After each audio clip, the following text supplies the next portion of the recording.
1970년 어느 날이었습니다. 직장에서 누구를 만나라는 임무가 떨어졌습니다. 그분은 한 시대의 지성이요 양심이라 일컫던 유진호 박사였습니다. 그분은 헌법학자로서 우리나라 건국 헌법의 초안에 참여하셨고 오랫동안 고대 총정에 몸담으셨습니다.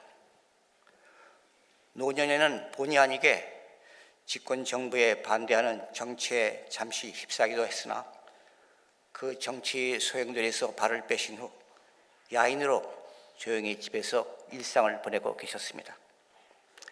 그분과의 약속을 잡고 당시 수도경비사령부가 가까이 있던 필동의 자택을 방문했습니다. 집은 단아한 한옥이었습니다. 서재로 안내되었을 때 박사님은 여인의 손길이 많이 간다는 한복을 입고 계셨습니다. 깨끗한 안색의 노 교수는 입고 계신 하늘색 조끼 탓인지 세월을 비껴가신 듯한 동안이었습니다. 툭 터진 서재에는 책들로 빼곡히 쌓여 있었습니다. 준비했던 질문은 있었지만 서재의 책들과 연결하여 자연스럽게 이야기를 시작했습니다. 박사님은 고도에 홀로 가신다면 이 장소 가운데 어떤 한 권의 책을 가지고 가시겠습니까? 라고 질문을 던졌습니다.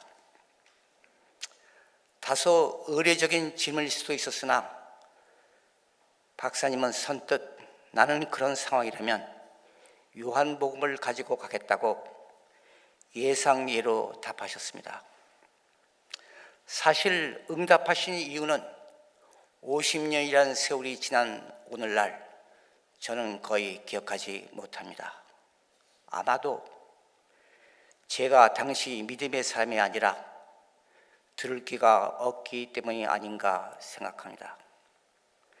그 다음해인 71년 미국으로 유학을 왔습니다. 그리고 많은 시간이 지나갔습니다. 주변에 믿는 자들의 믿음의 공고가 있었습니다. 그러나 제 귀엔 그 공고가 하나같이 같은 소리라 마치 바보들의 합창같이 들렸습니다. 따라서 그들이 교회를 가는 모습이 바보들의 행진으로 비쳤습니다. 그런 저가 1988년 그 바보들의 행진에 합세했습니다.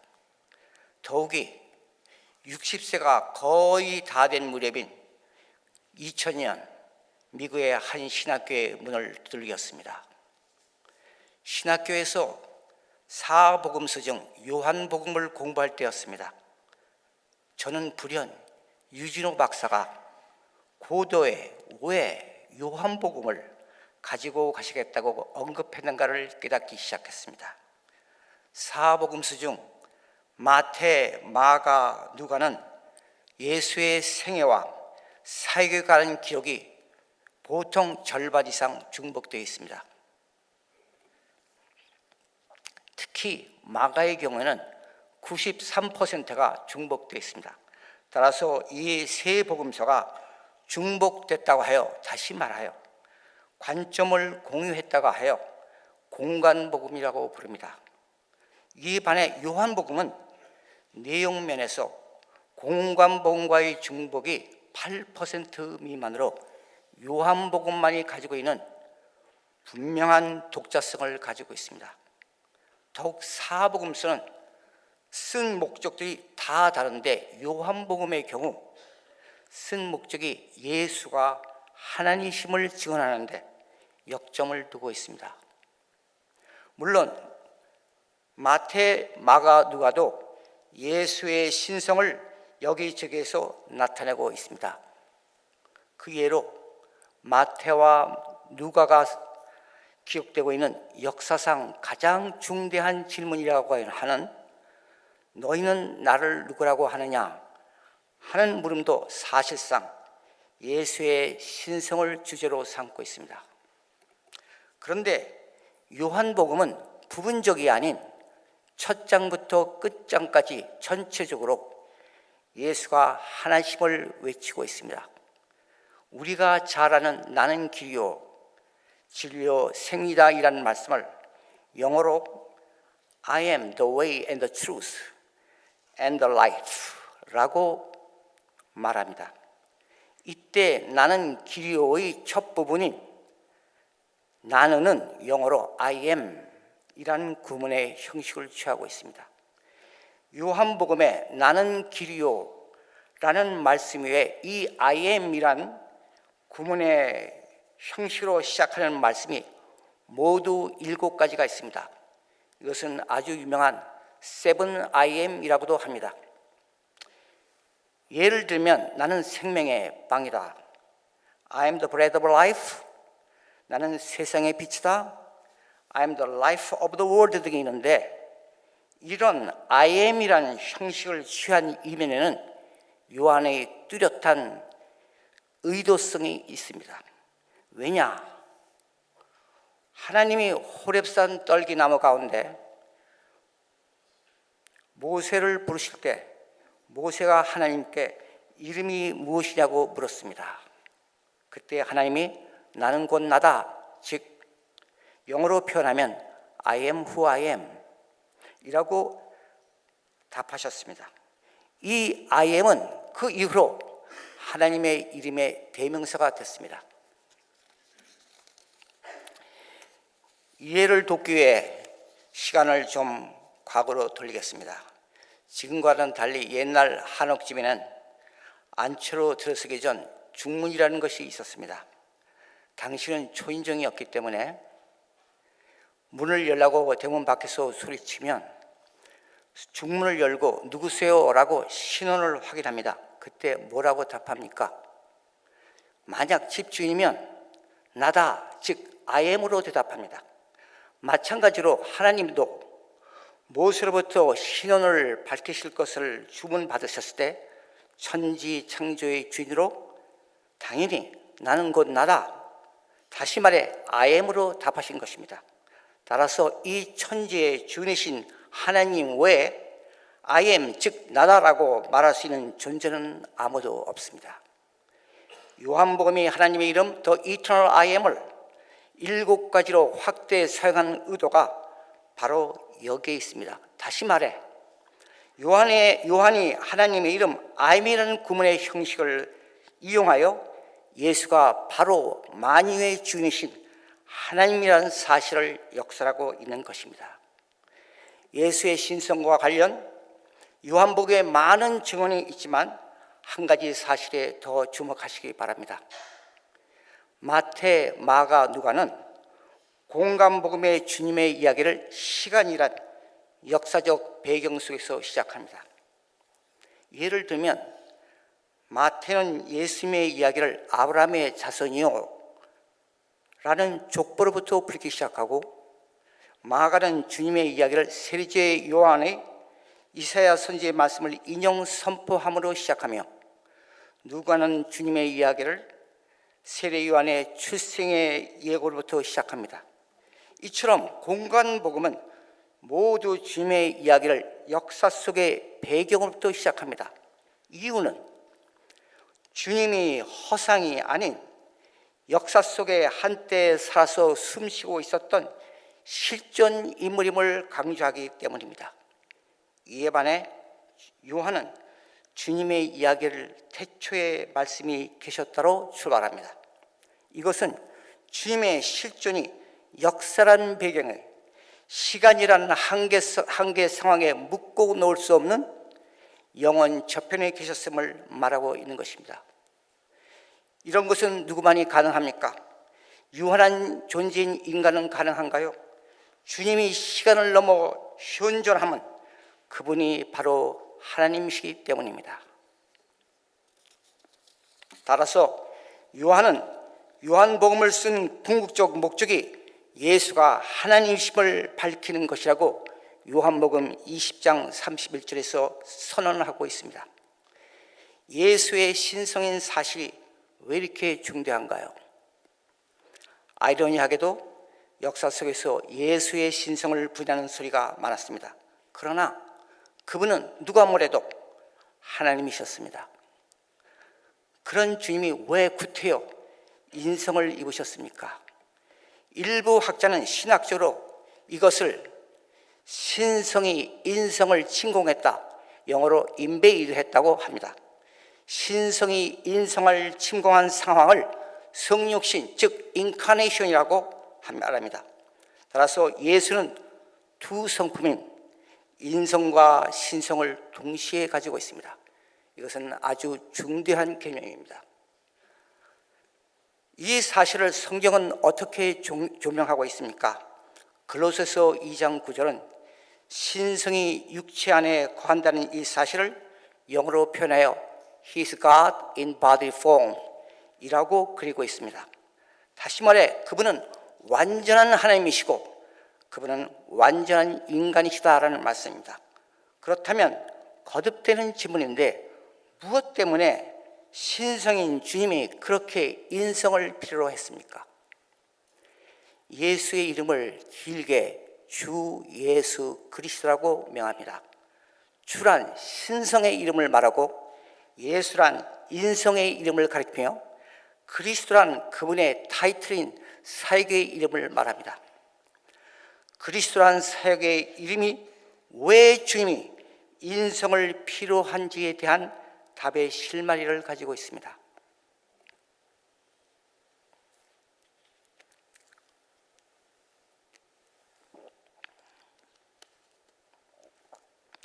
삼위일체의 하나님은 하나님의 프로그램 가운데 인간권의 행동 계획에 대한 액션 플랜을 가지고 계셨습니다. 거기에는 골격이 되는 몇 가지의 지침이 있습니다. 그 지침 중 하나가 히브리서 9장 22절이 이렇게 밝히고 있습니다. 거의 모든 것이 피로 깨끗해집니다. 그리고 피를 흘림이 없이는 죄를 사함이 이루어지지 않습니다. 구약을 보면 이러한 피 흘림이 없이는 죄 사함이 없다는 말씀과 관련하여 이스라엘 민족을 역사 속에서 이미 사전 교육을 체험적으로 시키신 흔적들이 있습니다. 그 실례로 이스라엘 민족이 출애굽 시 문설주에 피를 발라 죽음의 재난을 피한 사례나 속죄를 위해 매해 제단 위에 양과 염소들의 핏부림이 요구된 사례들입니다.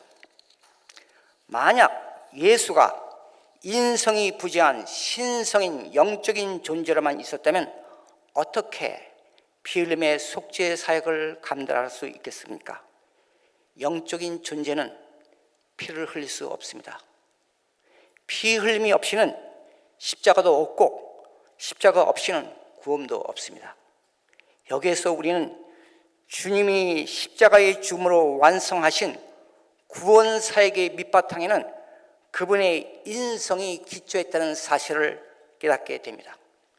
예수가 인성을 입으심은 이런 사이로 주님의 구원 사역에 꼭 필요한 절대적 조건이 됐습니다. 그렇다면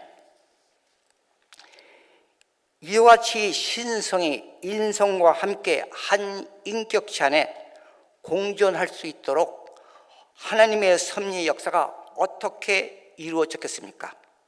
하나님이 택하신 완전한 신성과 완전한 인성을 한 인격체에 연합하게 하는 방법은 인간에 의해서가 아니라 성령에 의하여 잉태하는 동정녀의 잉태하는 방법이었습니다. 이 방법은 갈라디아서 4장 4절에서 기한이 찼을 때 하나님께서 자기 아들을 보내셔서 여자에게 나게 하시고 라고 증언하고 있습니다. 이것이 하나님의 그의 아들을 이 땅에 인간으로 보낸 방법이었습니다. 하나님이 왜 동정녀 잉태라는 초자연적인 방법을 택하셨을까요? 근본 이유는 신성이신 주님이 인성이신 예수 안에서 아담이 죄를 짓기 전 하나님이 창조하신 참 인간의 모습으로 연합할 수 있는 유일한 길이기 때문입니다. 그래서 예수는 표면적으로 완전한 인간이면서도 아담의 죄를 이어받지 않았습니다. 만약 예수가 인간 아버지에 의한 아담의 후손이었다면 흠 있는 양으로서 십자가라는 핏부림의 제단 위에 속죄물로 거부되었을 것입니다. 즉 원죄를 포함한 인간의 모든 죄를 대신하려는 그리스도의 사역에 부적격했을 것입니다. 인간이라면 자신의 죄 때문에 그리스도의 사역을 완수하기 위한 거룩하고 도덕적 순결함에 연결될 수 없습니다. 그렇다면 인간들은 자신들의 선한 행위를 통해 하나님 나라에 참여할 수 없습니까? 동서고금의 역사를 볼 때 인간들은 이러한 이용의 시도들을 해온 흔적들을 볼 수 있습니다. 그러한 시도를 한 이면에는 인간들은 죽음을 두려워했기 때문입니다. 그것은 죽음 너머서의 미지의 세계에 대한 우리의 불확실성, uncertainty 때문입니다. 그래서 인간은 선한 행동이라는 업보를 통해 인간 자신의 구원을 도모해 왔습니다. 그것은 가장 원시적 종교의 시발점입니다. 인간의 구원의 문제를 오늘은 좀 괜찮지만 내일은 그렇지는 인간의 행위에 맡길 수 있겠습니까? 그것은 미션 임파서블입니다. 어느 일본 작가의 오래된 단편 소설을 소개하겠습니다. 일본의 어느 지역에 부유하지만 사악한 한 노인이 살았다고 합니다. 그에게 눈을 뜨고 찾아보려도 자비란 눈꼽만치도 없었습니다. 그는 동양판 악한 구두쇠 스크리치였습니다. 그러나 그도 때가 되어 죽었습니다. 그가 지옥에 갔을 때 그는 고통 속에 소리쳤습니다. 부처가 지나가다가 하도 시끄러워 옆에 있던 관세음보살에게 도와줄 방법이 없냐고 물었습니다. 관세음보살이 노인의 전생의 선행 기록을 찾아보았습니다. 그랬더니 지나가는 거미를 발로 밟아 죽이려다 너 오늘 운수 뻗었다 라고 하며 살려준 딱 한 번의 선행의 기록을 발견했습니다. 그래서 관세음보살이 그 거미에게 너 저 전생에 그 노에게 자비를 입었으니 인과응보의 후에 그를 도우라고 명했습니다. 따라서 거미는 있는 힘을 다해 자신의 입에서 거미줄을 지옥까지 줄줄이 내렸습니다. 그랬더니 노인은 거미줄을 잡고 지옥을 벗어나려고 힘을 썼습니다. 그러나 그 거미줄로 그를 끌어올리던 중 그 거미줄이 툭 하고 끊어져 노인은 다시 지옥으로 떨어졌습니다. 그 거미줄은 그를 끌어올리기는 너무 약했습니다. 그 거미줄이 바로 인간의 선행과 같습니다. 인간의 행위는 구원을 받은 후에 행위의 열매에 대한 하나님으로부터 잘했다고 칭찬받는 보상의 대상은 됩니다. 그러나 인간의 행위가 자신을 구원하는 데 필요한 충분 조건은 결코 못 됩니다. 이것은 아주 중대한 개념입니다.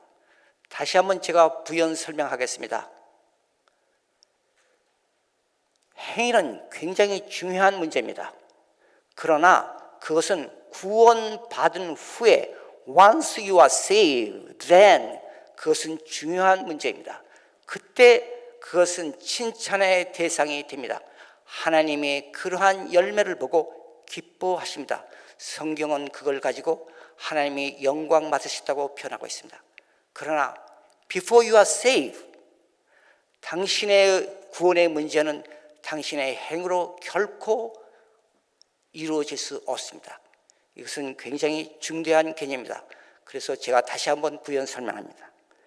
제가 신학교에서 어느 교수의 강의를 듣던 중 놀란 적이 한 번 있습니다. 그 교수는 비교 종교론을 논하던 중 Religion is the best way man can do, 즉 종교란 인간이 할 수 있는 최선의 방법이다라고 정의하고 있습니다. 종교는 노인이 붙잡았던 거미줄인 인간의 행위를 기초로 하고 있습니다. 그러나 인간은 약해 일생은커녕 하루도 죄로부터 안전할 수 없습니다. 그럼 크리스찬이란 무엇입니까? 그 교수는 Christianity is the best way God can do. 즉 크리스찬이란 하나님이 할 수 있는 최선의 방법이다 라고 정의했습니다. 우리는 크리스찬이들을 기독교라고 하는데 종교가 아닙니까? 우리 조상들이 한문으로 표기한 결과인데 신학적으로 그 언어 표현 기법에 문제가 있습니다. 복음주의 학자들은 크리스찬이들을 릴레이션십, 즉 관계라고 요약합니다. 다시 말해 요한은 우리의 하나님이 되고 우리는 그의 백성이 되는 관계를 말합니다. 문제는 하나님은 우리와 하나님 사이의 관계를 가로막는 죄를 못 견뎌 하십니다. 따라서 이 죄값은 반드시 제거되어야 하며 그러기 위해서는 그 대가를 지불해야 합니다. 성경은 죄값은 사망이라고 판결하고 있습니다. 이것은 우주를 운영하시는데 공동의 선을 이루기 위한 하나님의 규범인 하나님의 공의, justice입니다. 그러나 하나님은 이 공의를 만족시키시고 하나님과의 인간과의 관계를 회복시키시기를 원하셨습니다. 그래서 인간의 죄를 죄 없는 당신에게 돌리기로 작정하셨습니다. 누구의 잘못을 누구에게 대신 옮기는 것을 죄의 전가, 신학적으로 임피테이시라고 하며 신학적으로 중대한 개념입니다. 그 목적을 위해 이미 설명했듯이 본질적으로 신성인 주님이 성령에 의한 동정녀의 잉태라는 방법으로 아담의 죄를 이어받지 않은 인성의 몸을 입으셨습니다. 예수가 동정녀로 잉태한 사실은 구원은 하나님의 은혜의 역사이지 인간 노력의 소산이 결코 아님을 깨닫게 하는 징표입니다. 그리고 끝내는 십자가 앞에 섰습니다. 피 흘림 없이는 죄사함이 없는 하나님의 공의를 만족시키기 위해 속죄양으로 피를 흘리셨습니다. 사망인 우리의 죄값은 지불되었으며 우리는 죄로부터 자유롭게 되었습니다. 우리는 아담의 죄를 짓기 전 하나님의 창조하신 참 인간의 모습으로 하나님과의 관계를 회복할 수 있게 됐습니다. 그래서 우리 주님은 십자가에서 다 완성했다고 선언하셨습니다. 이때 우리가 기억해야 할 한 가지 사실이 더 있습니다. 이 순간 주님은 고린도전서 15장 26절에서 밝히고 계시되 그리스도의 최후의 적은 최후의 적인 죽음을 파괴하셨습니다. 그 결과 주님은 부활하셨고 이 부활을 통해 우리의 속죄의 확실한 근거를 제시하셨습니다. 주님이 부활하심으로 사탄에 의해 우리에게 절망으로 다가왔던 죽음을 승리로 바꾸셨습니다. 이것이 하나님이 계획하신 우리 구원의 풀 스펙트럼인 전체 그림입니다. 지금까지 하나님이 우리를 위해 마련하신 구원의 액션 플랜을 모두 설명했습니다. 그래서 하나님이 하실 수 있는 최선의 방법인 크리스찬이들을 설명했습니다. 그렇다면 우리는 그 은혜의 수혜자가 되기에 어떻게 될 수 있을까요? 주님이 아브라함에게 너희 자손이 하늘의 별처럼 많아질 것이라고 말하실 때 이를 믿으니 주님께서 아브라함의 그런 믿음을 의로 여기셨다고 창세기 15장 6절은 증언하고 있습니다.